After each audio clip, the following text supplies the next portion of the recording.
Hello, everyone. You're listening to episode 16 of the Merge Marketing Podcast. Today is a very exciting episode for those of you looking to create or redefine your brand into one that compels your clients to take action. Our guest today is going to explain just how easy it can be and hopefully inspire you through his story of becoming a tech founder from St. John's, Newfoundland, Canada. So without further ado, let's merge into the interview.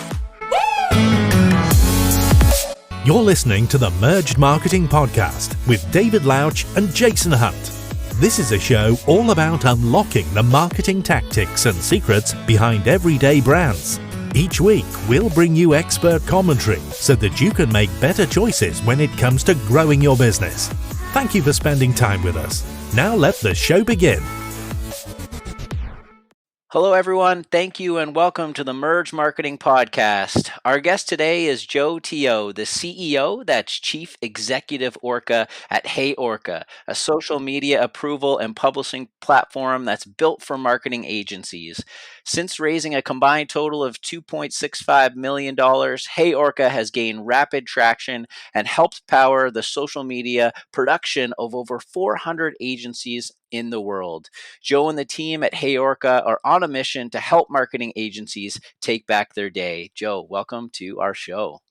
Thanks for having me. Appreciate it. Okay, and just a disclaimer before we get started, just to be fully transparent with the audience, our agency, Merge Media, we have been using the Hey Orca platform for the past couple of years now, and are very happy with it as it allowed us to do a lot of different things with our team and our clients. So, Joe, before we get into the nuts and bolts of today's topic, just like you to maybe share a little bit more with our listeners about who you are. So, where you're from, what you were doing before Hey Orca, and ultimately what led to that starting. Yeah, for sure. So my name is Joe. I'm actually originally from Malaysia, but I've been living in Newfoundland in Canada for the last 10 years. So funny story was, I wanted something different for my university experience. Most of my friends in Malaysia, they go to the UK or the US, and the major cities in in Ontario, like Toronto. I wanted something a little bit different, and I found Newfoundland. And I thought, let's just take a stab at this. It's only going to last 4 years, and I thought I was going to be off to Toronto or a bigger city, but I really enjoyed my time in Newfoundland. I started Hey Orca in my last year of university. So, for those of you that don't know, Hey Orca is a social media management platform specifically built for marketing agencies to help them get their jobs done faster and deliver a great client experience. And at the last year of our university, me and my friend, we found out that we could make money by being really good on social media for small businesses. And small businesses were struggling to understand how to actually market on social. So that's actually how we first started Hey Orca. We started as an agency on our own, a social media agency that's just specifically doing social. And we got a bunch of small businesses sort of signed up, but we realized that the approval process is so tiring, and it's really hard to bring transparency to the clients. You almost have to go out of your way to involve your clients in the process. And so we ended up building our own platform and decided to go all in after 2 years. And very lucky and very fortunate to, be able to be connected to, guys like yourself, Jason, who took a plunge and believed in us in the very beginning. And, it's been an honor to be able to serve and be part of the agency community for, the past 5 years. So it's a little bit about myself. I think it's quite interesting. I didn't know that background about you, Joe, is that you did have a social media agency, and Hey Orca was born from essentially scratching your own itch. Now was it something that was limiting you at the time? I mean, that's quite the jump, to go from having a social media agency to going ahead and creating an actual platform. Was there something in your journey as owning that agency where you're just like, I want to get out of this. I want to move. I want to get into the SaaS space? I think it's a very organic thing. So obviously it was my last year at university, so I didn't really have a goal that I want to, have a technology company or, a certain type of company. All I knew was that, me and my co-founder, we wanted to provide something that's going to add value to the world. And one of the things that the first problem, and we went out searching for problems. And one of the first problems we found was that small businesses, like, were struggling. And this was, timestamp. And this was back in 2014, 2015. And people were still, they knew it was important, but they didn't know how to, manage social. And at that time, there were only communications agency, like big communications agencies that were offering these services. And there was this gap there, and we knew we could help these small businesses be more effective on social. And we actually think that we can actually do a better job than these traditional communications agencies. And so that's the first step. And then organically, when we scratch our own itch, like you said, by building a software that allows us to communicate with our clients. When we did that, more agencies took notice because we started getting a bit like more. We're a small town. We're in Newfoundland, St. John's, Newfoundland. Once you get your name out there, it's really easy to, get around in terms of people knowing you and recommending you.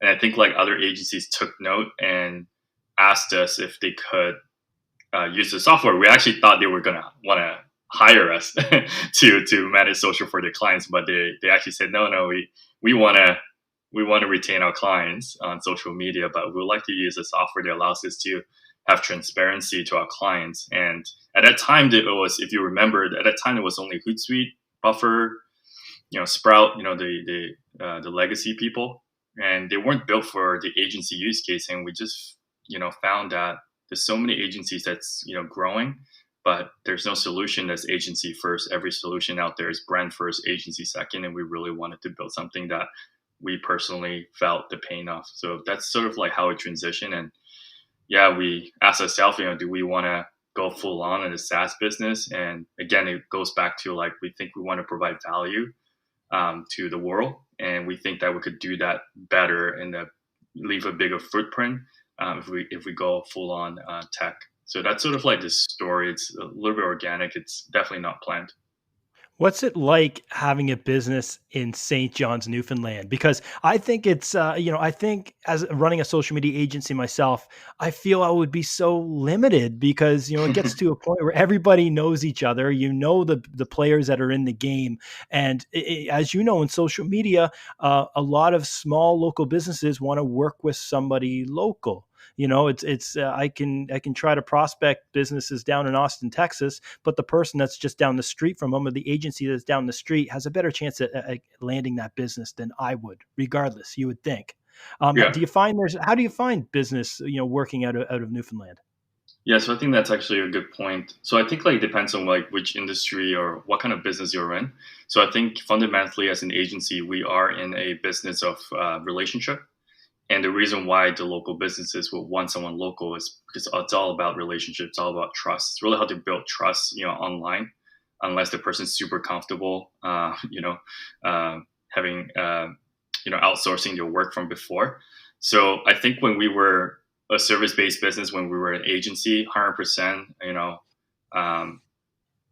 it makes a difference being an agency in St. John's. However, when we transition into a tech company, we sort of make the pivot, I guess, into a product-based company. And, when you're delivering a product, the trust is with the product, and the product needs to do what it says it's going to do, to maintain and to build on the trust. And I think when you're sort of like looking at on a product perspective, people are used to, subscribing to Netflix, paying for other SaaS tools, and it's just the norm. But I think for service, when it's relationship, it definitely makes a difference when you're on the ground. It definitely, provides you the opportunity to connect with the local businesses, but it's also limiting you, I guess, in the area.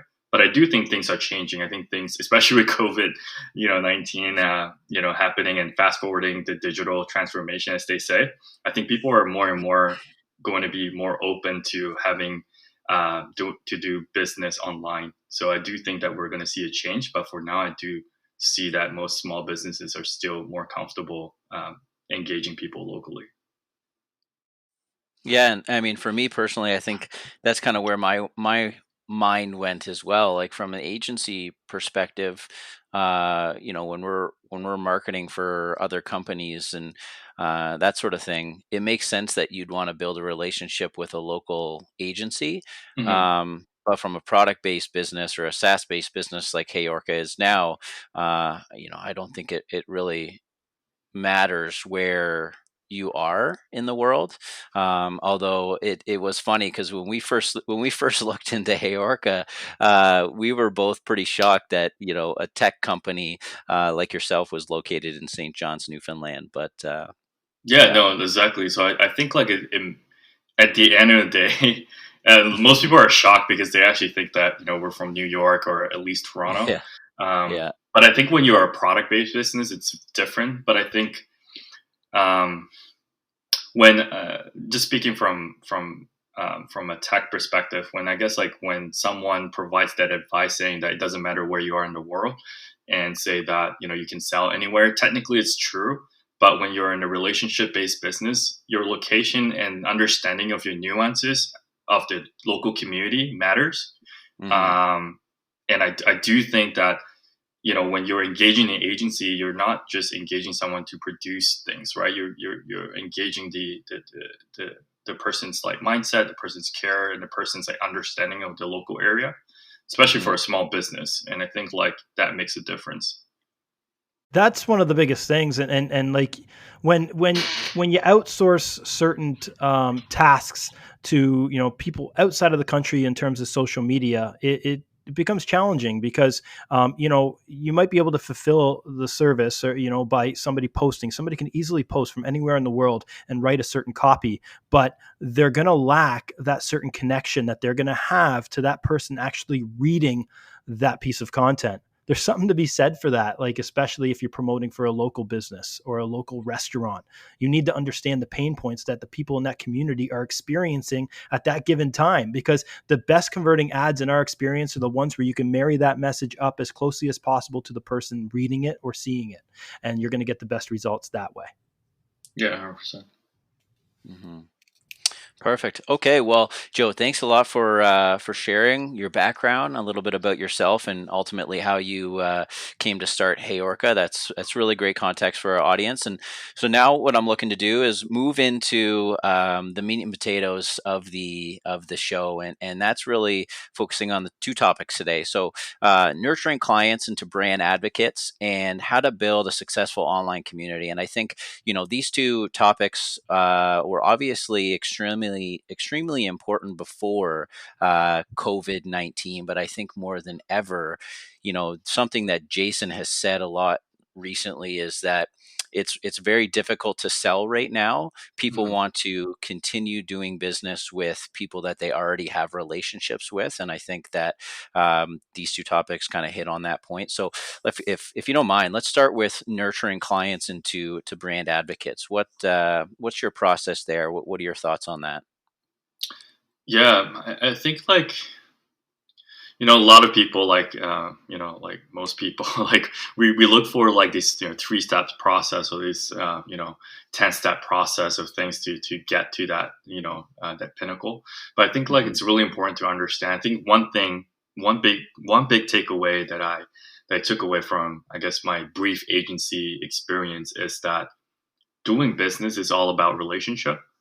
And if you want to turn someone into a brand advocate, it's to really understand and really care for the problem they're trying to solve, hmm and really making sure that the relationship is strong. And you know, I think that applies obviously in the service based business, but that's what we at Heorka took away into our product based business, is that we didn't want to lose this relationship based sort of soul of Heorka. We look around a lot of products, it's very transactional based, right? Like you pay a certain amount of per month and then you get a certain access to a certain tool. One thing that we always say at Heorka is that, we want to be a world class software, but served with Newfoundland hospitality. hmm That soul needs to be there, that when people are talking to you, an Orca, quote unquote, that's what we call ourselves here. But when you talk to an Orca, it needs to be they need to be able to feel that we actually care about their problems, and we actually do, right? And be able to build on that relationship. So, relationship number one, first, and then everything comes from that. And that's sort of like how we built our community at Orca as well. We, looked at the agency community and sort of ask ourselves, what can we add? What value can we add to the world from a knowledge perspective? So we know we're adding value from a product perspective and a great support and providing with them with great support.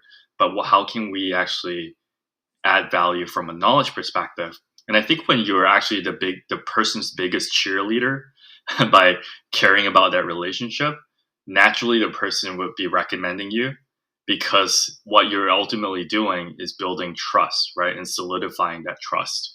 And people would, and especially with online and social media, you can do this at scale, right? Even if you don't know, that person in your community, in your online community, but just by the very fact that you're consistent in providing value, showing up, and doing things that addresses their problem, they they will naturally recommend you to their friends, their colleagues, and so forth.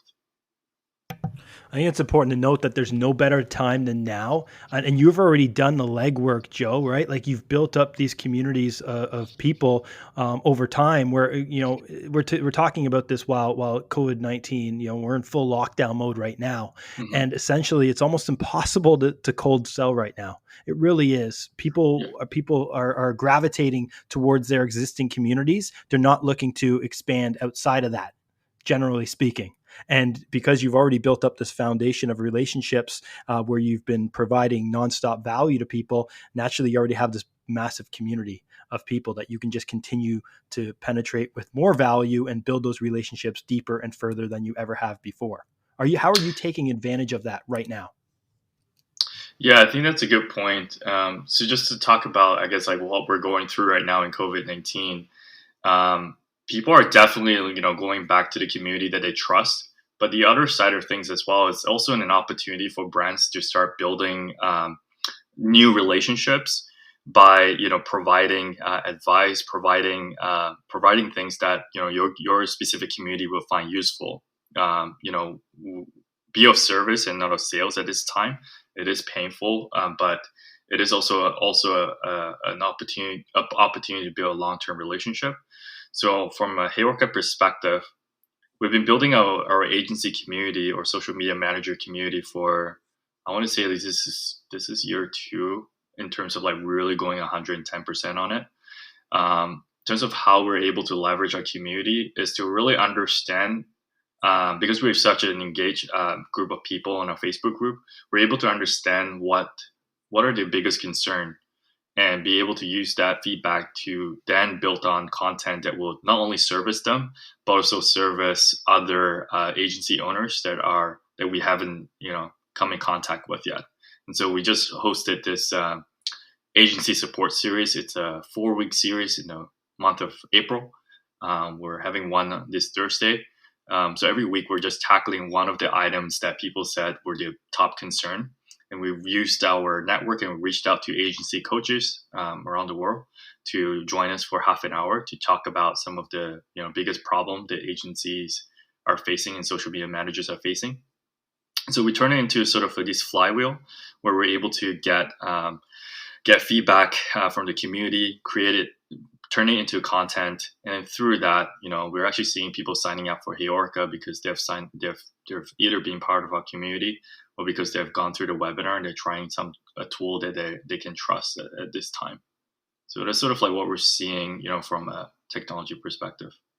Awesome. And so, you mentioned the agency support series, and I'd really love to dive into some of the specific initiatives that your company is doing to really build a tight, large online community. So, in addition to the agency support series, which is relatively new and I've been following along with, and it's been great so far, by the way, what are some of the Thanks. other things that you're doing at Hey Orca? And if you could maybe provide how you're measuring results, like what's a success or a failure, or how are you measuring the results of these initiatives? Yeah, so when we first started the community, we mentioned that it's almost like it's really hard to sort of like pin a certain metric in terms of like whether or not you're going to be successful around this. What we Hmm. when we first started the community, we just said that it's almost like for the lack of better words, I guess we were like karma based. We were like we if we add value and we truly add value to the community, we will see the returns in terms of like brand advocacy and sign up Hmm. rates on our product. Hmm. We don't know whether that's going to directly correlate, because I think that's also the hard part around brand, is that it's very Hmm. hard to sort of like measure, draw a straight line to a sign up or a sale, right? But we asked ourselves in the beginning, are we passionate enough about our community that we are going to consistently show up week after week, and build this community? Would it actually fuel us and do inspire us to do better in other aspects of our work? The answer was yes. We said that we want to do this, no matter what the results is. We just think it's the right thing to do, and helps us get connected more with our community as well. Um, so the second thing, then, once we sort of like got traction, the first traction was just a number in terms of like how many people do we want to be on our Facebook group. So we just Right. said, let's do 100. Okay, cool. Then we hit that and said, let's do the next milestone, 500, and then 1,000, and then now we're 1,001, I think, after a year. And we started seeing patterns in terms of how people are hearing about a Facebook group. Then we double down on that. Most of them are through downloading something, then going to our newsletter, and then they go into our Facebook group. So we have a very nice funnel that way. Hmm. And then now the way we measure success is webinar registrations, attendance, and then people that sign up for Hey Orca. We're able to then correlate into a CRM whether or not they actually attended a webinar, whether the webinar influenced them or the Facebook group influenced them. Then you can start like building more complex measures of success. But initially, it was very karma based, right? It was like, do we want to put this thing out in the world, and do we think that's genuinely going to add value? And then do we think that this is going to inspire us, or is this going to be a chore? And then I think like it was a resounding yes. And you know, Jason, I watch a few of your videos, and you always mention that you got to put value first out, and I think that's really going back to that, right? Like if you know you're making a difference to someone else's life, I think we're wired that way to feel inspired and wanting to do more of that thing.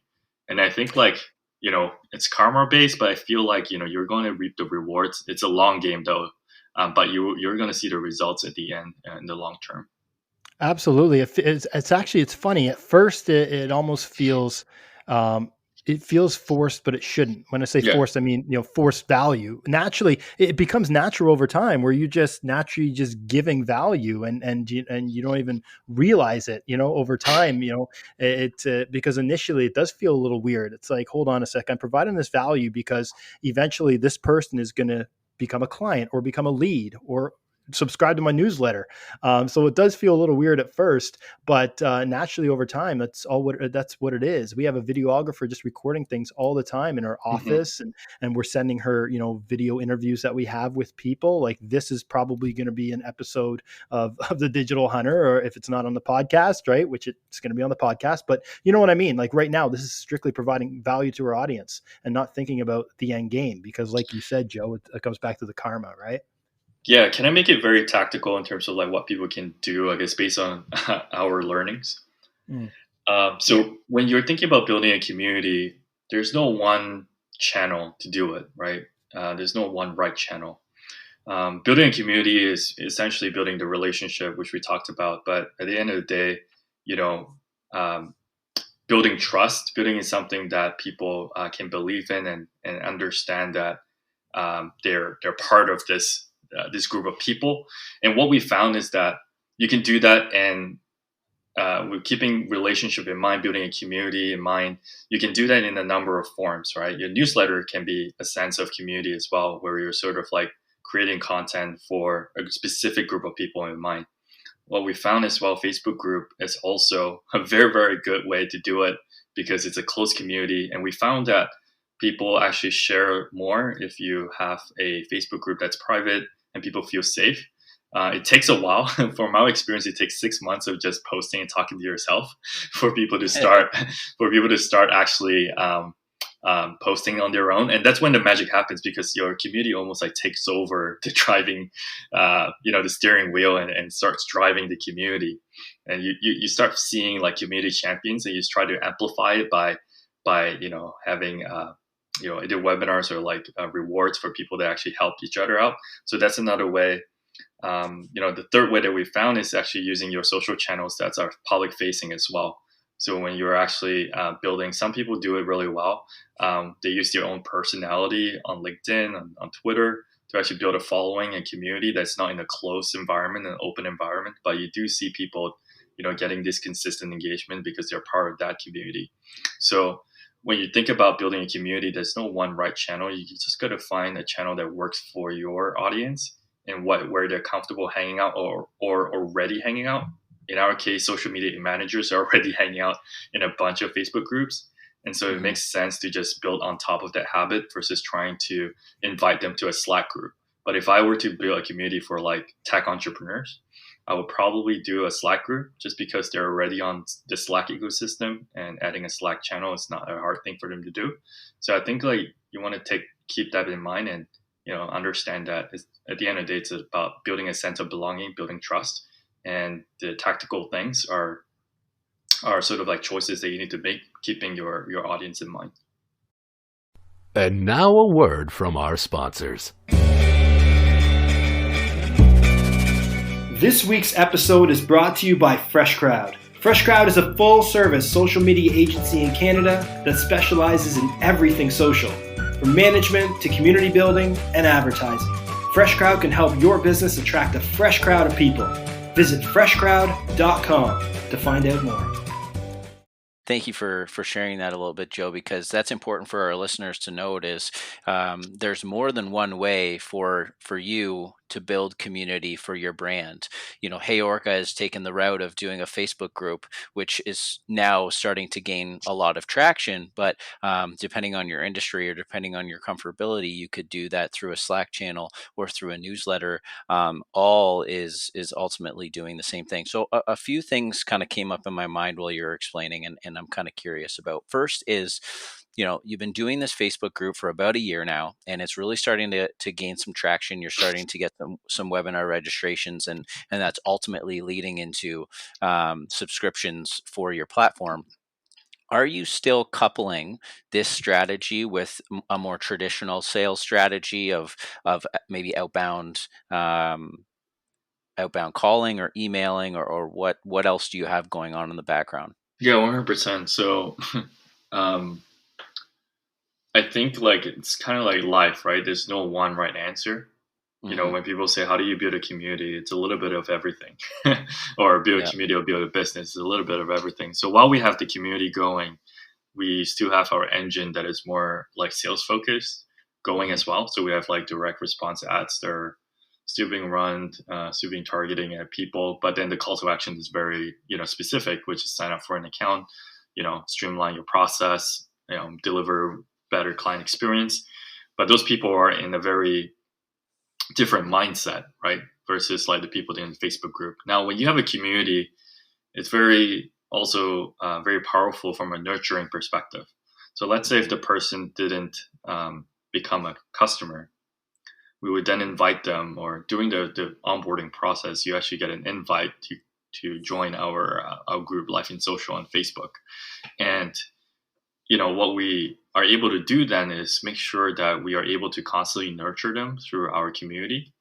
And at the end of the day, if they decided not to go with Hey Orca, that's fine, but we know that we can still provide value, and hopefully through building that relationship, they would either come back in the future, or recommend other people to actually sign up for Hey Orca. So we've seen this multiple times where even small businesses that sign up for Hey Orca, and obviously Hey Orca is built for agencies. It's not a good fit for them, but they go into the Facebook group as getting nurtured that way, and then they refer their agency friends to actually sign up for Hey Orca, and then they become customers.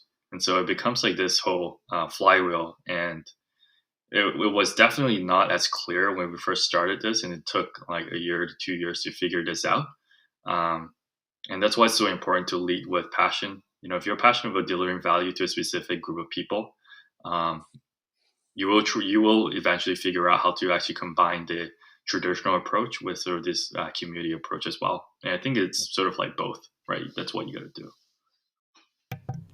One of the things about just being in the space that we work in that being social media is that I don't think there's any industry out there that evolves and changes so much as this industry, and is just constant evolving.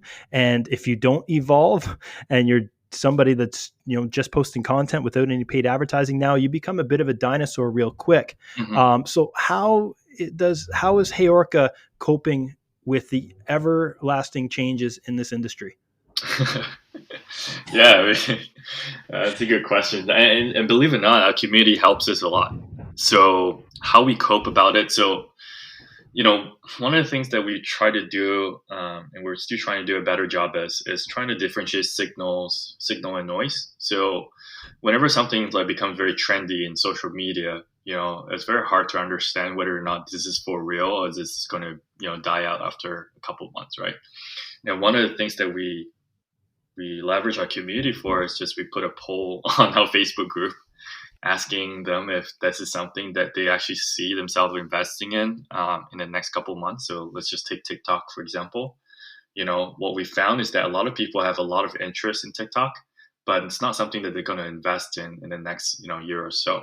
And so then we understand that, okay, cool, this is still in the awareness phase, not sort of like a buying decision, when they're evaluating a product like Hey Orca. And so we're able to use the community side to be able to gather insights and be able to adapt to the landscape. And then also, just reading up on different news sites. I think that's how we keep up a lot. But ultimately, our community has been a big source of information. When people sort of like tell us, hey, this is an update, heads up on this one, they will repost that into our Facebook group. Our community, I think we've built enough trust that they would actually, reach out to us and sort of give us a heads up on what they're doing and what they're interested in learning more. That's the beautiful thing, is you've created that community and that source to keep you ahead of the curve and to keep you in the know. I know for us, internally, we have a learning hour every single week where our employees are going out there, learning something relating to the industry and then reporting back once a week. And that's kind of just our way to keep, our nose to the grindstone and continuously learning and evolving with the changes in the industry. So It's important to allocate that sort of time and resources, or in your case, a Facebook group to stay ahead of the curve. Yeah, something like as simple as an RSS feed and Twitter. those two are actually like game changers for us. So, we have the RSS feed running as well, obviously on all the major news sites for social media. We plug it into Slack. So every morning we just have like a Slack update in terms of like what came up. And then we just pick the ones that we think that our community would like. And then we, post it to our group. And on Twitter as well, follow a few people that are pretty influential, and then post that into our group again, community, and then the community will also post theirs. So that's how we were able to sort of like make it into a system, so that it's not like a chore, but it's something that is baked into our daily habits. Interesting. And so, I guess kind of where I want to go into next and kind of wrap things up, because as I mentioned in the intro, Hey Orca has probably worked with somewhere around 400 different agencies at this point. And now that you've started to build a successful community on Facebook, when you're chatting with all of these agencies or some of these agencies that you're working with, do you have any other good examples of different companies that have created and built a successful online community and how they've done it? So I think like that's a really good question, because I guess another perspective on that question, if I can sort of add a perspective that we've also asked ourselves, is that how are you different? How is your community? How is your value add different from other communities that already existed outside? Um, we saw sort of like communities like Social Media Examiner has a really good community. It's a paid community. You do have to pay $50, I think, US to join that community. But it is a really good community, and the reason it's good is because they always host constant training sessions for their members, and then they actually have a dedicated person that's actually scouring the internet for social media news and breaking it there first. So the value there is to foster a sense of community where you're always learning and always like getting the latest news. And then you have groups like Matt Navarro's Social Media Geek Out. He's built a reputation of always breaking the news first, then always ahead of the curve. And so those two do really good jobs in their groups. And then we sort of asked ourselves, what's our unique take on this community here? Why do we need another social media managers group? And one thing that we talk about again, is basically that there's a lot of like agency groups as well, but there's no group that is actually blending and actually actively blending agency life and social media life together, and also having a regular cadence of training sessions for free. And that's sort of like our take around the community in terms of like why we built that. And then one other thing that I saw, the other thing that that you can think about is also how can you adapt your community to the format, the format of the future, quote unquote. Mm-hmm. And I think Matt Navarro is a good case study for that. So he gained his presence on Twitter, right? Because he's just really good and super on in terms of like breaking news. Then he realized that the format of the future is is Facebook groups, right? And so then he started transitioning all of his Twitter followers to the Facebook group. And now Facebook group becomes his primary source of community versus Twitter. 2 years ago, Matt Navarro would be synonymous on Twitter. And now he's synonymous to his Facebook group. And I believe it's getting sponsored by people like Pinterest now. And so I guess like the other thing that, keeping in mind is that if you do have a presence now that is not social media focused, you are able to transition them to sort of the format of the future. And then after Facebook group, there's going to be something else, right? But what's constant is the relationship that you have with your audience. Yeah, and that's a good point, because that's one thing that I've heard a lot of people talk about, but I've also seen a lot of people kind of get trapped in is once they get a big enough following on a certain platform, they aren't doing the groundwork behind the scenes to adapt to when things do change, and that is no longer the platform, and then they potentially have to start from zero. But going back to the original question, and where I was hoping to go to was kind of selfishly, I'd love to get your thoughts on this. Maybe you've seen this with one of your other agency partners, but I've been wondering how we can do this for ourselves. And one idea that I had after seeing the Facebook group that you started and what you've done with it is to create a Facebook group for our clients. And so any potential client, any current client can be invited into that group, and we do something similar where we provide news updates, tips and tricks, and trainings on business and marketing. And what are your thoughts on that? Have you seen anything like that?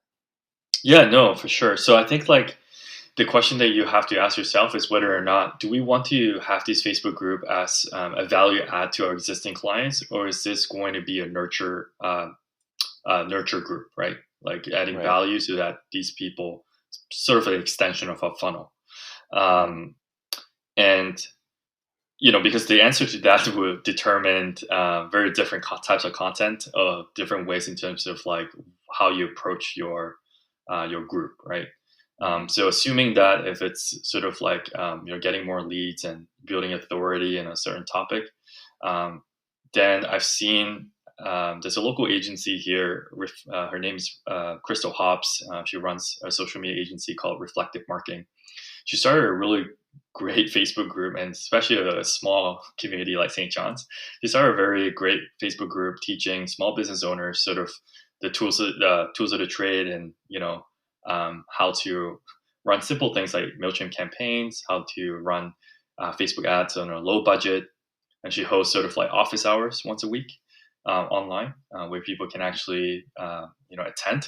And one thing that I find it very unique in terms of how she runs her Facebook group is that she involves the community in almost everything.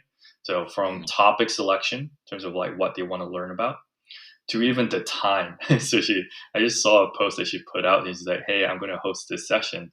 What time works for you guys?" And so the community feels engaged and feels that they're part of this process of like building knowledge and acquiring knowledge. And she's doing the Facebook group for, from a nurture standpoint, right? Anybody can join, and a lot of these small businesses are joining her group. And I'm sure out of that, she's gonna have a conversion rate, to becoming her clients. Yeah, absolutely. And so she's use it that way, right? So I think it depends on what you're looking for. It does. It totally does. I mean, you look at it two ways, right? You can either create the Facebook group to be kind of top of funnel and cultivate new sales, or you use the Facebook group approach where you're, cultivating your community and increasing retention. You know what I mean? By providing that additional value to existing clients. But I think Joe's right. The nature of the content in both of those channels is going to be vastly different. Yeah, is it going to be nurture or is it going to be sort of value add, right? So they're not the same. And when you try to sort of like put them in the same group, obviously it doesn't work. So that's the first question. Why do you start your Facebook group? Who's it for? And is it going to be nurture or value add? All right, Jay, you got any final thoughts on anything we've discussed? No, this is we unpacked a lot in this episode, and Joe, thanks a lot for joining us here today. I think one thing I know, I mean, from the get go, I mean, obviously there's a lot of other scheduling platforms out there, but when people ask, "Oh, do you use Hootsuite?" Actually, no, we're on the other coast. We use Orca, but one of the things is the fact that you guys we're a small emerging company, and your customer service is top notch, and that's one of the reasons why we wanted to talk about this topic on the episode today with you, is because you have a good track record of providing great customer service to us as one of your clients, and we love working with you guys. Yeah, no, same sentiment on our side too. We're just, a lot of times I come home, and some days I come home and I said to myself, it's really insane to be able to be in St. John's, Newfoundland, and be able to work with, agencies like yourself in Ontario, agencies, in the States, in LA, New York, Australia, and just be able to learn from different people, and taking that knowledge and making the product better. And, just want to, do a final shout out to you guys for believing in us in the early days. We wouldn't be here without your support. And, thanks for having me on your show as well. I really enjoy it. Yeah, thanks a lot, Joe. And as Jason said, I echo, we've really enjoyed working with you and your platform over the last couple of years. And I didn't want to turn today into a discussion about certain features, but our content manager, Dave, would kill me if I didn't bring this up. And so all I'll say is folders in the content library. That would be a lifesaver for him. But hey, if anybody wants to get in touch with you to discuss maybe a little bit more of some of the things that you spoke about today, what's the best way that they can do that? Yeah, they can reach out to me. My email is Joe, Joe, at HeyOrca, so HeyOrca.com, or they can search us up on Facebook, our Facebook group, Life in Social. So it's LifeinSocial, Life in Social, and you'll find a Facebook group, and would love to have you as part of our community as well. Awesome. Well, thanks again, Joe. And we have one final question for you. We ask every single guest on the show the same question, and that is, if you could choose one person, dead or alive, to represent your brand, who would it be and why?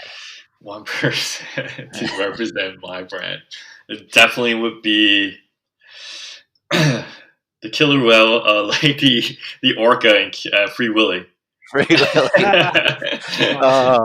That's probably what we'll choose. I think it would be an interesting one. That's the first mammal selection. That is. It's a person, but I'll go with that if that's okay. Yeah, no, that's perfect. Thanks a lot. We appreciate your time today, Joe, and we'll talk to you soon. Thanks so much.